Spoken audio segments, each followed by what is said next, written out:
ठीक है, थोड़ा सा समझिए।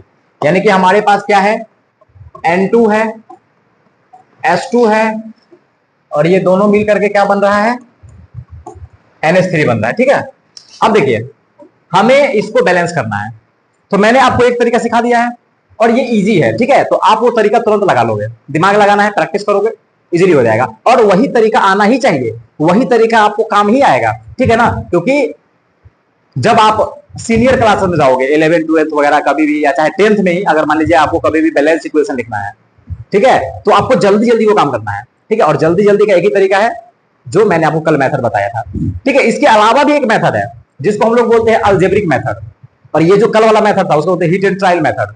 ठीक है, अभी वाला जो मेथड है अलजेब्रिक मेथड, तो इसमें क्या है कि थोड़ा समय लगता है, इसमें मैथ वाला कहानी है।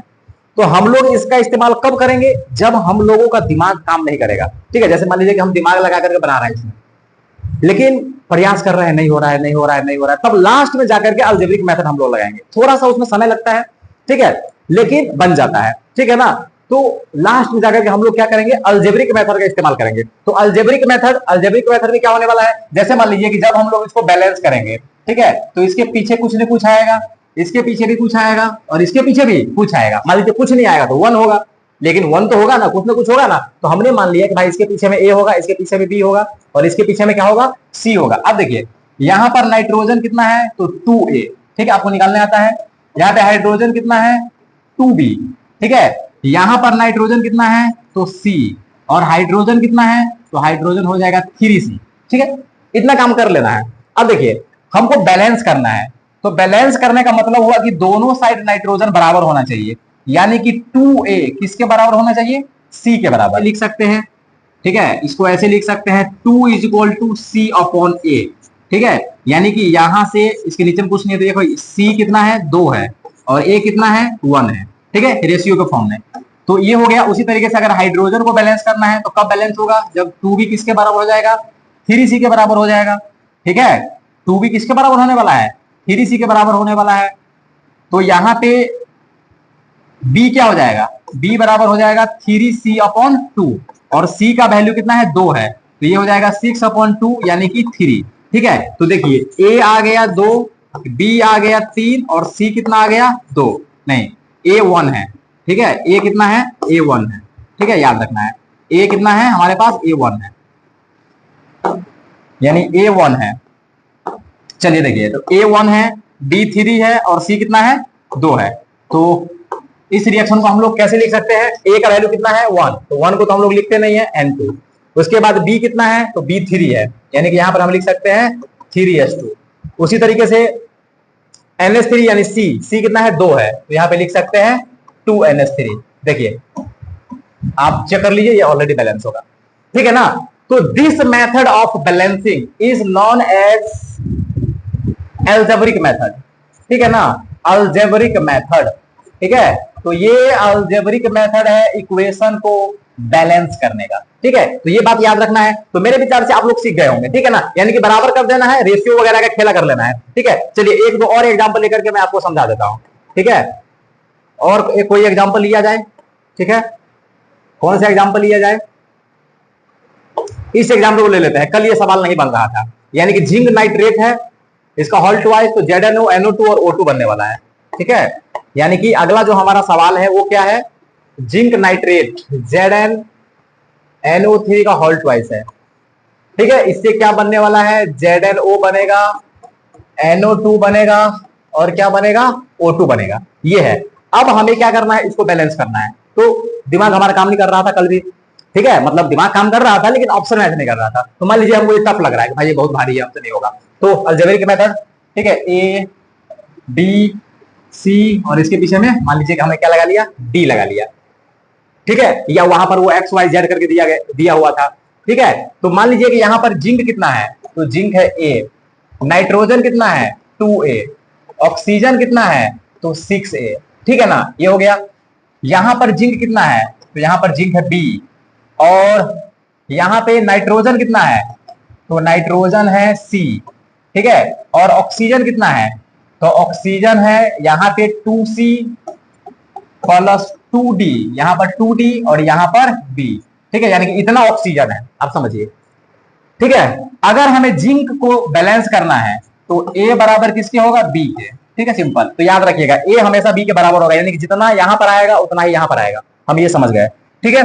उसके बाद अगर नाइट्रोजन को बैलेंस करना है तो 2a किसके बराबर होगा, सी के बराबर। यानी कि इसको हम ऐसे लिख सकते हैं 2 is equal to C upon A. इसके नीचे में कुछ नहीं है, एक, यानी कि सी का वैल्यू 2 है और ए का वैल्यू कितना है, 1 है। ठीक है। तो सी का वैल्यू कितना आ गया, 2। तो ये सी और ए का मान निकल गया। अब देखिए सुनिए, जितना ए है उतना ही बी होगा, यानी कि ए 1 है तो बी भी 1 होगा। ठीक है। यानी कि यहां से बी का भी वैल्यू कितना आ गया, 1 आ गया। अब हम लोग क्या करते हैं, ऑक्सीजन निकाल लेते हैं। तो ऑक्सीजन कितना होगा, 2c। ठीक है। तो सी कितना है, 2, तो ये हो जाएगा 4 प्लस, अब डी का वैल्यू कैसे निकलेगा। ठीक है। तो हम लोग ऑक्सीजन मतलब डी भी तो हमें चाहिए। ठीक है। तो अगर हमें ऑक्सीजन को बैलेंस करना है, ठीक है, हाँ ठीक है, चलिए, तो डी का भी वैल्यू चाहिए हमको। तो अगर ऑक्सीजन को बैलेंस करना है, अगर क्या करना है ऑक्सीजन को, तो देखिए 6a किसके बराबर होगा, 2c plus 2d plus b। ठीक है। तो 6a, तो a का वैल्यू कितना है, 1, तो ये 6 हो जाएगा। 2c, c का वैल्यू कितना है, c का वैल्यू है 2, तो ये 4 हो जाएगा। और d का वैल्यू नहीं मालूम है, और b का वैल्यू कितना है, b का वैल्यू भी है 1। ठीक है। तो ये हो जाएगा 5, ये हो जाएगा 1 इज इक्वल टू 2d, यानी कि d बराबर कितना हो जाएगा, 1/2। तो देखिए क्या आ गया, a का मान आ गया 1, b का मान कितना आ गया 1, c का मान कितना आ गया 2, d का मान कितना आ गया 1/2। यानी कि जब हम लोग बैलेंस करेंगे तो फ्रैक्शन में आएगा, फ्रैक्शन में। और मैंने आपको बताया था कि फ्रैक्शन में नहीं आना चाहिए, यानी कि आएगा, आएगा कोई दिक्कत नहीं है, लेकिन हम उसको फ्रैक्शन से हटा लेंगे। तो कैसे हटेगा, यहां भी 2 से गुना कर दो, यहां भी 2 से गुना कर दो, यहां भी 2 से गुना कर दो, यहां भी 2 से गुना कर दो।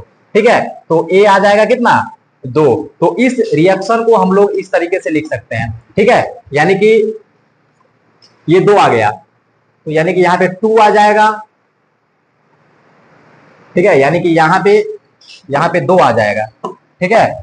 यहाँ पे 2 आने वाला है a के बदले, और b के बदले क्या आने वाला है, b के बदले भी 2 आने वाला है, और c के बदले 4 आने वाला है, और d के बदले भी क्या आने वाला है, 2 आने वाला है। यहाँ हमारा मिस्टेक है, ये 2 और 2 में तो ये 1 होगा ना, यानी कि d क्या हो जाएगा, d इज इक्वल टू 1। ठीक है। तो देखिए इस तरीके से हमारा क्या हो गया, ये बैलेंस हो गया।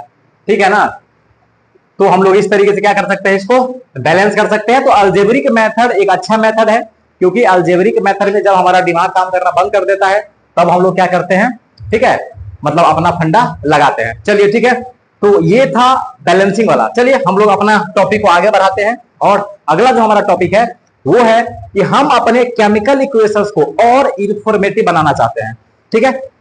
अगर आप देखना चाहे इसको थोड़ा देख लीजिए, उसके बाद हम थोड़ा पानी पी लेते हैं।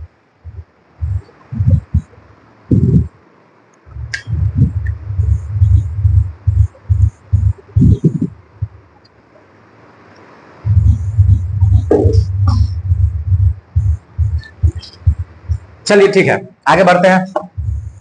अगला जो हमारा टॉपिक है, अगला वो है to make chemical equations more informative. ठीक है। यानी कि अगर हमारा कोई केमिकल इक्वेशन है तो उससे हमें बहुत ज्यादा बात पता नहीं चल रहा है। ठीक है। जैसे मान लीजिए कि मैंने यहां पे ये लिखा N2 plus H2 this gives NH3। ठीक है, NH3। ठीक है। मान लीजिए मैंने ये लिखा, तो अगर मैं आपसे पूछूंगा कि हमें पता क्या चल रहा है इस रिएक्शन से, मतलब इस इक्वेशन से हमें क्या क्या पता चल रहा है, तो हमें रिएक्टेंट के बारे में पता चल रहा है। ठीक है, कि भाई हम समझ पा रहे हैं कि इसमें रिएक्टेंट कौन है। ठीक है। तो इसमें रिएक्टेंट कौन है, 2 लोग हैं, नाइट्रोजन है और कौन है, हाइड्रोजन है। और उसके बाद हम ये समझ रहे हैं नाइट्रोजन का मोलिक्यूल 1 है और हाइड्रोजन कितना है, 3 है। उसके बाद हम लोग प्रोडक्ट के बारे में समझ पा रहे हैं। ठीक है, कि भाई प्रोडक्ट एक ही है NH3, और इस कितने मोलिक्यूल बन रहे हैं, 2 मोलिक्यूल बन रहे हैं बस। अगर मैंने केमिकल इक्वेशन को इस तरीके से लिखा तो केमिकल इक्वेशन से हमें बहुत ज्यादा चीज पता चल नहीं रहा है। ठीक है। अगर जैसे मान लीजिए कि मैंने आपसे पूछा कि बताओ यहाँ पर जो रिएक्शन हुआ है तो नाइट्रोजन गैस लिया गया था कि लिक्विड लिया गया था कि सॉलिड लिया गया था, बताइए, आपको पता नहीं चलेगा। मान लीजिए कि अगर कोई केमिकल इक्वेशन है, ठीक है, जैसे मान लीजिए कि कैल्शियम कार्बोनेट है, ठीक है, कैल्शियम कार्बोनेट है, जब कैल्शियम कार्बोनेट टूटता है तो क्या बनता है, CaO और CO2 बनता है।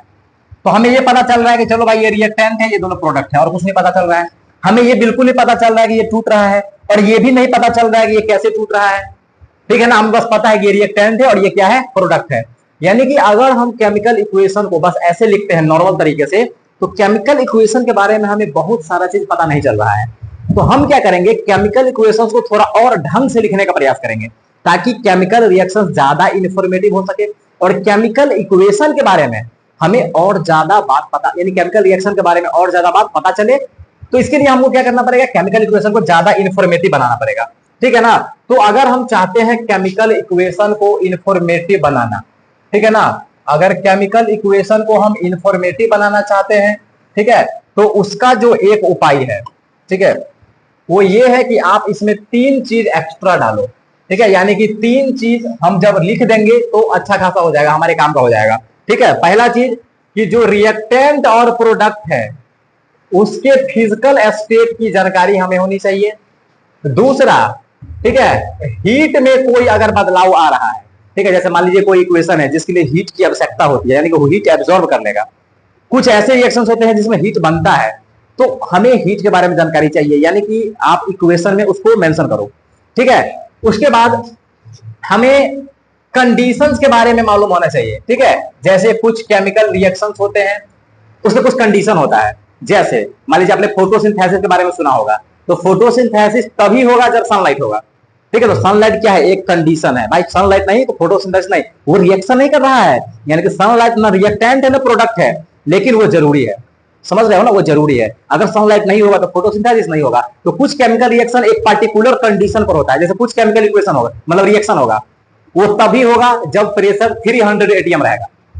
जब तक प्रेशर 300 atm नहीं है, इक्वेशन मतलब रिएक्शन नहीं होगा, ठीक है। तो जो 300 atm है वो क्या हुआ, कंडीशन हुआ कि भाई प्रेशर इतना होना चाहिए, ठीक है। तो क्या कंडीशन चाहिए ये भी हमको पता होना चाहिए, तो हम कंडीशन को भी मेंशन करेंगे, ठीक है। तो कैसे होने वाला है, ठीक है, कैसे होगा, तो आइए, ठीक है। फिजिकल स्टेट देखिए, या तो सॉलिड हो सकता है रिएक्टेंट प्रोडक्ट, अगर सॉलिड है तो हम लोग उसके आगे में ब्रैकेट में एस दे करके लिखेंगे, ठीक है। अगर लिक्विड है, ठीक है, तो उसके ब्रैकेट में एल लिख देंगे आगे में। अगर मान लीजिए गैस है तो ब्रैकेट में जी लिख देंगे। अगर मान लीजिए कि एक्वस सॉल्यूशन है, मान लीजिए कि अगर एक्वस सॉल्यूशन है तो ब्रैकेट में क्या लिख देंगे, ए क्यू लिख देंगे, ठीक है। अगर मान लीजिए कि देखिए गैस बन रहा है, मान लीजिए कि कोई प्रोडक्ट गैस है, ठीक है, अगर मान लीजिए कि कोई क्या है, प्रोडक्ट गैस है, तो हम लोग उसके आगे में इस तरीके से तीर दे देते हैं ऊपर की तरफ। अगर मान लीजिए कि किसी रिएक्शन में प्रेसिपिटेट बन रहा है, यानी कि अगर प्रोडक्ट प्रेसिपिटेट है तो तीर को हम नीचे की तरफ लिख देते हैं, ठीक है ना। अभी जैसे मान लीजिए कि मैं इसका एग्जाम्पल दे देता हूं, ठीक है। तो इसका एग्जाम्पल जैसे मान लीजिए कि एक है, एग्जाम्पल है फिजिकल स्टेट का, जैसे मान लीजिए कि हमारे पास H2SO4 है, ठीक है। तो हम लोग क्या करते हैं, H2SO4 का एक्वस सॉल्यूशन लेते हैं, ठीक है, और इसमें डालते हैं हाइड्रोजन गैस, ठीक है। जब ऐसा करेंगे तो बनेगा क्या, तो हाइड्रोजन गैस नहीं, सॉरी, इसमें डालते हैं जिंक, जिंक का ग्रेन्यूल्स यानी कि सॉलिड। तो यहां पर क्या बनेगा, ZnSO4 बनेगा, और इसका भी एक्वस सॉल्यूशन बनेगा, और हाइड्रोजन गैस बनेगा। तो हाइड्रोजन गैस बनेगा तो इस तरीके से हम लिख देंगे, ठीक है ना। तो देखिए ये जो केमिकल इक्वेशन है, यहां पर हमने क्या किया, जितने भी रिएक्टेंट और प्रोडक्ट है उसके फिजिकल स्टेट को मेंशन कर दिया। फिजिकल स्टेट को मेंशन कैसे करना है, अगर मान लीजिए कि रिएक्टेंट या प्रोडक्ट एक्वस सॉल्यूशन है तो उसके आगे में ब्रैकेट में AQ, अगर सॉलिड है तो ब्रैकेट में S, अगर लिक्विड है तो ब्रैकेट में L, ठीक है, इस तरीके से। अब देखिए यहां पर गैस बन रहा है, ठीक है ना। तो अगर लिखने का मन हो तो हम ऐसे भी लिख सकते हैं, जैसे मान लीजिए कि हमारे पास CH4 है, यानी कि मीथेन गैस है, ठीक है। जब इसको ऑक्सीजन मिलता है, यानी कि जब इसको ऑक्सीजन गैस मिलेगा, ठीक है, तो ये क्या करेगा, CO2 गैस बनाएगा, और क्या बनाएगा, H2O गैस बनाएगा, इस तरीके से, ठीक है। अब देखिए जब प्रोडक्ट गैस है तो हम लोग इसी को ऐसे लिख सकते हैं, ठीक है, CH4 गैस, O2 गैस, और ये दोनों मिल करके CO2 गैस बनाएगा, और क्या बनाएगा, H2O गैस बनाएगा। तो गैस को हम लोग ऊपर की तरफ तीर दे करके दिखा देते हैं, ठीक है। तो ये जो हमारा दो एग्जाम्पल हुआ, ठीक है, ये दो एग्जाम्पल हमको ये बता रहा है कि हम लोग फिजिकल स्टेट को कैसे लिखेंगे, ठीक है, किसी भी केमिकल इक्वेशन में। ठीक है, तो ये हो गया। जैसे मान लीजिए कि हमारे पास कोई केमिकल इक्वेशन है, जैसे प्रेसिपिटेट बन रहा है। क्या बन रहा है प्रेसिपिटेट? जैसे कैल्शियम हाइड्रोक्साइड होता है, ठीक है, जब कैल्शियम हाइड्रोक्साइड में जब कार्बन डाइऑक्साइड डाला जाता है तो वो बनता है CaCO3, कैल्शियम कार्बोनेट, और ये प्रेसिपिटेट बनता है, व्हाइट प्रेसिपिटेट। ठीक है, तो हम लोग इसको ऐसे भी लिख सकते हैं, CaCO3 और नीचे में इस तरीके से तीर दे करके। इसका मतलब हुआ कि ये क्या बन रहा है? प्रेसिपिटेट बन रहा है। तो ये बात याद रखना है। तो एक चीज क्या हो गया कि भाई साहब हम फिजिकल स्टेट के बारे में कैसे बताएंगे, ठीक है। दूसरा जो चीज है वो ये है कि हीट के बारे में कैसे बताएंगे। तो देखिए, जैसे मान लीजिए कोई एंडोथर्मिक रिएक्शन है, ठीक है, कोई अगर एंडोथर्मिक रिएक्शन है तो एंडोथर्मिक का क्या मतलब होगा कि हीट का जरूरत होगा। तो उसको हम लोग क्या करेंगे, रिएक्टेंट के साथ प्लस जोड़ करके हीट लिख देंगे, ठीक है ना। ठीक है, वहीं पर अगर मान लीजिए कि कोई रिएक्शन एक्सोथर्मिक है, ठीक है, यानी कि उस रिएक्शन में हीट बन रहा है, तो वहां पर हम लोग क्या करेंगे, प्रोडक्ट के साथ में प्लस देकर के हीट लिख देंगे, ठीक है, प्रोडक्ट के साथ में प्लस देकर के हीट लिख देंगे। तो ये बात याद रखना है, ठीक है। जैसे चलिए इसका भी एक एग्जांपल ले लेते हैं। जैसे मान लीजिए कि हम लोग क्या कर रहे हैं, कार्बन है हमारे पास, ठीक है, कार्बन सॉलिड है और इसको जला रहे हैं ऑक्सीजन गैस के प्रेजेंस में, ठीक है। तो इसको जलाने के, जब इसको हम लोग जलाएंगे तो क्या बनेगा, कार्बन डाइऑक्साइड गैस बनेगा और हीट बनेगा। क्या बनेगा? हीट बनेगा। तो इसको हम लोग प्रोडक्ट के साइड में लिख देंगे हीट। तो प्रोडक्ट के साइड में प्लस हीट है, इसका मतलब हुआ कि इस रिएक्शन में हीट बन रहा है, ठीक है। यानी कि ये क्या है, ये एक्सोथर्मिक रिएक्शन है, ये बात याद रखना है। ये क्या है, ये एक्सोथर्मिक रिएक्शन है, ठीक है। उसी तरीके से जैसे मान लीजिए कि हमारे पास कैल्शियम कार्बोनेट है, CaCO3, कैल्शियम कार्बोनेट है, ठीक है, कैल्शियम कार्बोनेट सॉलिड। जब हम लोग इसको हीट करते हैं, यानी कि जब हम लोग इसको हीट देंगे तो ये क्या करेगा, टूटेगा, और टूटेगा तो क्या बनाएगा, CO2 बनाएगा और H2O बनाएगा, सॉरी CO2 बनाएगा और CaOH का होल्ट वाइज बनाएगा, ठीक है, इस तरीके से बनाएगा, ठीक है। तो ये गैस होगा और ये क्या होगा, एक्वस सॉल्यूशन हो जाएगा, ठीक है। तो देखिए, अगर हीट बन रहा है तो प्रोडक्ट साइड प्लस हीट, अगर हीट की जरूरत है, ठीक है ना, तो रिएक्टेंट साइड प्लस हीट, यानी कि इसका मतलब हुआ क्या कि ये एंडोथर्मिक रिएक्शन है। तो मेरे विचार से आप लोग हीट के बारे में समझ गए होंगे कि एंडोथर्मिक और एक्सोथर्मिक को कैसे लिखना है, ठीक है। तो ये कहानी भी हम लोग समझ गए, एंडोथर्मिक और एक्सोथर्मिक यानी कि हीट को कैसे लिखेंगे, ठीक है। अब देखिए, मान लीजिए कि अगर कोई भी कंडीशन है तो हम लोग क्या करेंगे, उसको एरो के ऊपर लिखेंगे, ठीक है ना। यानी कि अगर कोई भी कंडीशन है, ठीक है, तो एरो पर लिखा जाता है, ये बात याद रखना है। कहां पर लिखा जाएगा, एरो पर लिखा जाता है। तो बहुत नॉर्मल सा बात है, इसको हम लोग क्या करेंगे, एरो पे लिखेंगे, ठीक है। और यहां पर याद रखिएगा, देखिए अगर हमको हीट को दर्शाना है तो एरो को ऊपर अगर हमें लिखना है उसको, तो हम ऐसे ट्राइंगल का सिंबल दे देंगे, डेल्टा का, ठीक है। मतलब जैसे चलिए इसका भी एक एग्जांपल ले लेते हैं। जैसे मान लीजिए कि फोटोसिंथेसिस का एग्जांपल लेते हैं, चलिए ठीक है। तो CO2 प्लस में H2O, ठीक है, और ये बना देगा ग्लूकोज C6H12O6, ये ग्लूकोज बना देगा मान लीजिए, ठीक है। तो इसका कंडीशन क्या है भाई, सनलाइट चाहिए और क्लोरोफिल चाहिए। तो हम लोग क्या करेंगे, इसको तीर के ऊपर सनलाइट और क्लोरोफिल लिख देंगे। अगर कोई रिएक्शन होगा जिसमें मान लीजिए कि प्रेशर चाहिए, जैसे मान लीजिए A और B ये रिएक्शन करके क्या बना रहा है, C और D, इसके लिए प्रेशर चाहिए मान लीजिए 300 atm, तो इसके तीर के ऊपर हम क्या लिख देंगे, 300 atm। और मान लीजिए टेम्परेचर चाहिए 200 डिग्री सेल्सियस, तो यहाँ पे लिख देंगे 200 डिग्री सेल्सियस। इस तरीके से समझ रहे हैं ना, यानी कि जो भी कंडीशन है, ठीक है, उसको हम लोग क्या करेंगे, तीर के ऊपर लिखेंगे। कोई कोई ऐसा रिएक्शन होता है जिसके लिए कैटलिस्ट की आवश्यकता होती है। कैटलिस्ट का मतलब होता है ऐसा पदार्थ जिसकी उपस्थिति में उस रिएक्शन के स्पीड में बदलाव आ जाएगा, उसको बोलते हैं कैटलिस्ट। हम बाद में पढ़ेंगे कैटलिस्ट के बारे में। तो कैटलिस्ट को भी तीर के ऊपर ही लिखा जाता है, याद रखना है, ठीक है ना। जैसे मान लीजिए कि X और Y रिएक्शन करके Z बना रहा है और इसमें कैटलिस्ट चाहिए A, तो हम लोग A को यहाँ पे लिख देंगे तीर के ऊपर, ठीक है। तो ये बात याद रखना है, कोई भी अगर कंडीशन है तो उसको हम लोग तीर के ऊपर लिखेंगे, ठीक है। जैसे मान लीजिए कैल्शियम कार्बोनेट है, ठीक है, जब हम लोग इसको तोड़ेंगे तो क्या बनेगा, CaO और CO2 ये बनेगा, ठीक है ना, CaO बनेगा और CO2 बनेगा। तो इसको तोड़ने के लिए आपको हीट करना पड़ेगा, यानी कंडीशन है कि भाई हीट करो, तो हम क्या करेंगे, उसको इस तरीके से लिख देंगे तीर के ऊपर में, ठीक है, तो मेरे विचार से आपने ये समझा होगा। ठीक है, आप इसको नोट कीजिए, तब तक मैं पानी पीता हूं।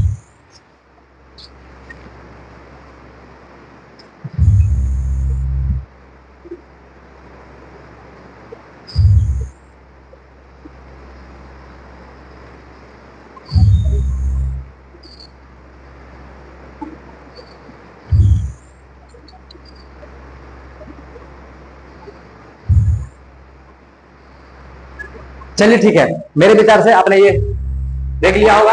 तो देखिए इस तरीके से हम लोग करते हैं। इसका एग्जांपल मैंने आपको पीछे भी दिया था।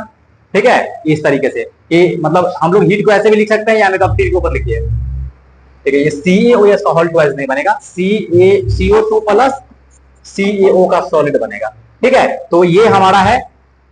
तो हमने केमिकल इक्वेशन को पूरा खत्म कर लिया। ठीक है, और आज हम लोग क्या करेंगे, इसको इतना ही रहने देंगे। ठीक है, और कल हम लोग क्या पढ़ेंगे, कल हम लोग पढ़ेंगे टाइप्स ऑफ केमिकल रिएक्शन। ठीक है, ये हमारा सबसे लास्ट टॉपिक है इस चैप्टर का, टाइप्स ऑफ केमिकल रिएक्शन।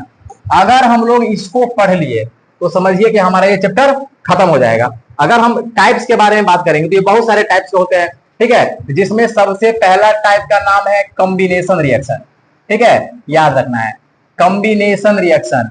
उसके बाद दूसरा जो टाइप है उसका नाम है डीकंपोजिशन रिएक्शन। सभी के बारे में बारी बारी से पढ़ना है। Decomposition reaction. तीसरा जो रिएक्शन है उसका नाम है डिस्प्लेसमेंट रिएक्शन। ठीक है, डिस्प्लेसमेंट रिएक्शन। उसके बाद जो अगला टाइप का रिएक्शन है उसका नाम है डबल डिस्प्लेसमेंट रिएक्शन। ठीक है, डबल डिस्प्लेसमेंट रिएक्शन। उसके बाद जो अगला टाइप का रिएक्शन होगा वो होगा एक्सोथर्मिक रिएक्शन। ठीक है, हालांकि ये हम लोग पढ़ चुके हैं। ठीक है, लेकिन फिर भी एक बार थोड़ा सा देख लेंगे। ठीक है, एक्सोथर्मिक रिएक्शन। उसके बाद क्या हो जाएगा, एंडोथर्मिक रिएक्शन। जो 7 टाइप का रिएक्शन होगा वो हो जाएगा ऑक्सीडेशन। ठीक है, ऑक्सीडेशन। जो 8वां नंबर होगा वो क्या हो जाएगा, रिडक्शन।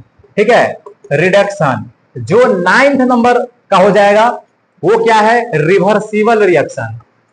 ठीक है, रिवर्सिबल रिएक्शन। और जो 10th नंबर पर है वो है इरिवर्सिबल रिएक्शन।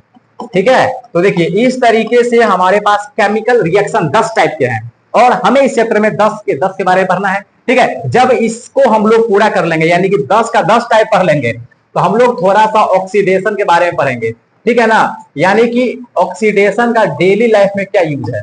ठीक है, जैसे रस्टिंग ऑफ आयरन हो गया, रेंसिडिटी हो गया। ठीक है, यानी कि 2 चीज, एक पढ़ेंगे रस्टिंग ऑफ आयरन। ठीक है, रस्टिंग ऑफ आयरन। और एक चीज क्या पढ़ेंगे, एक चीज पढ़ेंगे रेंसिडिटी। ठीक है, यानी कि भोजन वगैरह खराब क्यों होता है, अगर खराब होता है तो कैसे बचाएंगे, रेंसिडिटी। इतना चीज पढ़ने के बाद हमारा चैप्टर खत्म हो जाएगा। ठीक है, तो देखिए कल से हम लोग पढ़ेंगे। कल हम लोग प्रयास करेंगे कम से कम ये 10 में से 5 को खत्म करें। ठीक है, तो आज के लिए बस